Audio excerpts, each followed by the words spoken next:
Hi நண்பர்களே, இன்று குமரி மாவட்டத்தில் பரவலாக மழை வந்துடுங்க. இந்த மத்தியான டைமு நல்லா மழை பெய்யுது. ராமன்புது ஒரு மார்க்கெட்டுக்கு போகிற வழி தான் இது.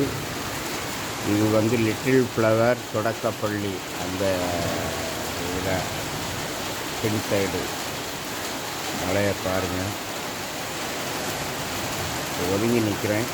அப்படி மழை பரவலாக மழை அடித்து சுற்றி நல்லா உரைக்கவும் செய்து மழை பெய்யவும் செய்யுது. உங்கள் ஊரில் மழை உண்டா அப்படின்னு கமெண்டில் போடுங்க.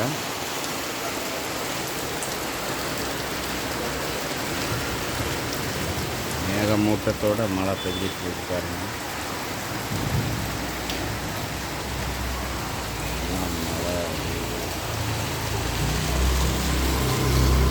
சரி மக்களே, பாய்.